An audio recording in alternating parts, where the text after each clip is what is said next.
You might want to ask yourself why the entire culture is utterly saturated with mass media entertainment from all sides, while the educational system in America continues its stupefying downward slide since the U.S. government decided to take over and subsidize the public school system. What your government pays for, it gets. When we understand that, then we look at government-financed institutions of education and see the kind of students and the kind of education that's being turned out by these government-financed schools. Logic will tell you that if what is being turned out in those schools was not in accord with what the state and the federal government wanted, then it would change it. The bottom line is that the government is getting what they have ordered. They do not want your children to be educated. They do not want you to think too much.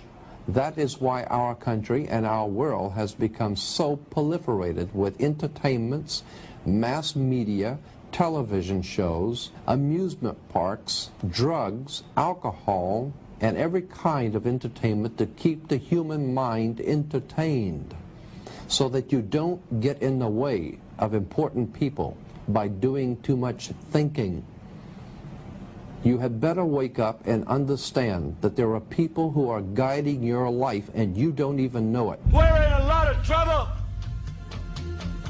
because you people and 62 million other Americans are listening to me right now, because less than 3% of you people read books, because less than 15% of you read newspapers, because the only truth you know is what you get over this tube. Right now, there is an entire generation that never knew anything that didn't come out of this tube. This tube is the gospel, the ultimate revelation. This tube can make or break presidents, popes, prime ministers. This tube is the most awesome goddamn force in the whole godless world. And woe is us if it ever falls into the hands of the wrong people. And when the largest company in the world controls the most awesome goddamn propaganda force in the whole godless world, who knows what shit will be peddled for truth on this network. So you listen to me. Listen to me. Television is not the truth. Television is a goddamn amusement park. Television is a circus, a carnival, a traveling troupe of acrobats, storytellers, dancers, singers, jugglers, sideshow freaks, lion tamers, and football players. We're in the boredom-killing business. But you people sit there day after day, night after night, all ages, colors, creeds. We're all you know.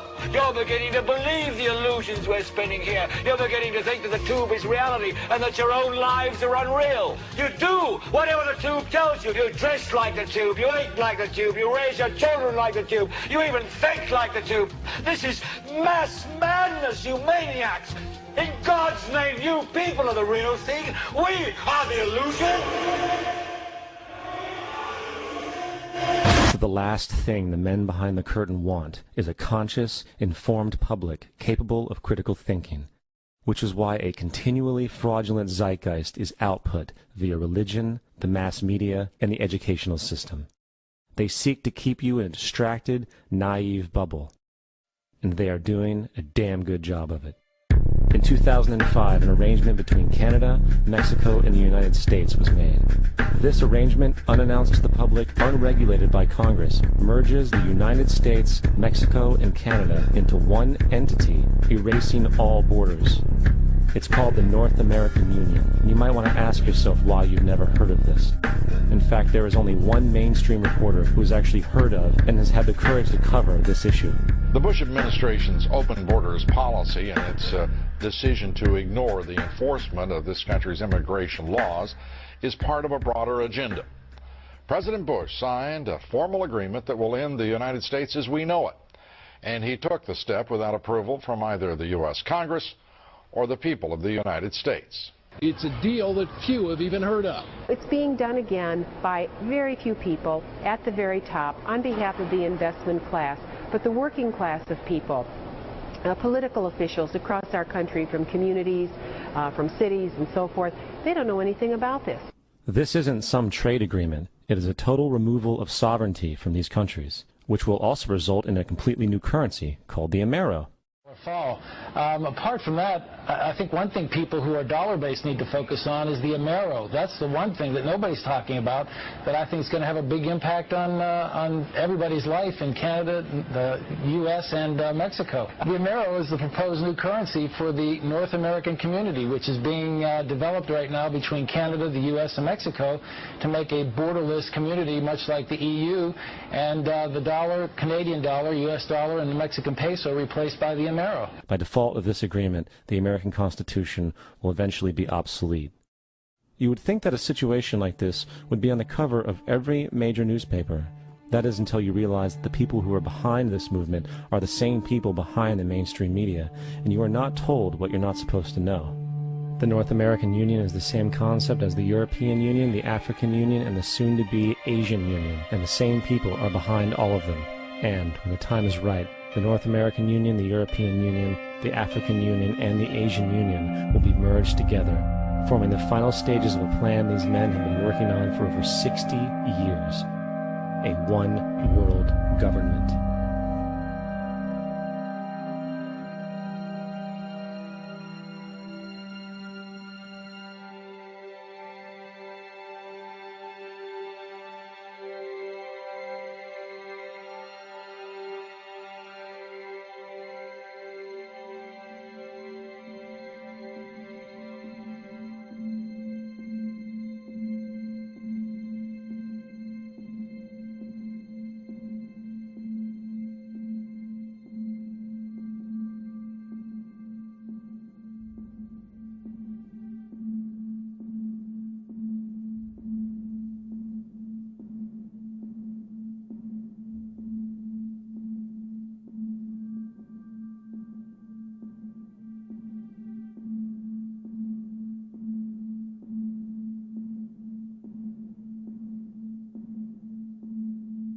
One bank, one army, one center of power. And if we have learned anything from history, it is that power corrupts, and absolute power corrupts absolutely. This is Aaron Russo, a filmmaker and former politician. To his left is Nicholas Rockefeller of the infamous Rockefeller banking and business dynasty. After maintaining a close friendship with Nicholas Rockefeller, Aaron eventually ended the relationship, appalled by what he had learned about the Rockefellers and their ambitions. I got a call one day from an attorney woman I knew, and she said, would you like to meet one of the Rockefellers? I said, sure, I'd love to. And we became friends, and he began to divulge a lot of things to me. So he said to me one night, he said that there's going to be an event there, and out of that event, you're going to see, we're going to go into Afghanistan, so we run pipelines from the Caspian Sea. We're going to go into Iraq to take the oil and establish a base in the Middle East, and we're going to go into Venezuela and try and get rid of Chavez. And the first two they've accomplished. Chavez they didn't accomplish. And he said you're going to see guys going into caves looking for looking for people that they're never going to find. You know, he was laughing about the fact that you have this war on terror. There's no real enemy. He's talking about how by having this war on terror, you can never win it because it's an eternal war. And so you can always keep taking people's liberties away. And I said, how are you going to convince people that this war is real? He said, but the media can convince everybody it's real. I mean, you know, it's just that you keep talking about things. You keep saying it over and over and over again, and eventually people believe it. You know, you created the Federal Reserve in 1913 through lies. You create 9/11, which is another lie. Through 9/11, you're fighting a war on terror, and now all of a sudden you go into Iraq, which was another lie, and now they're going to do Iran. You know, and it's all one thing leading to another, leading to another, leading to another. Now, I would say, what are you doing this for? What's the point of this thing? You have all the money in the world you ever want. You have all the power. I said, you know, you're hurting people. It's not a good thing. And he would say, what do you care about the people for? Take care of yourself and take care of your family. And then I said, so what are the ultimate goals here? He said, the ultimate goal is to get everybody in this world chipped with the RFID chip and have all money be on those chips and everything on those chips.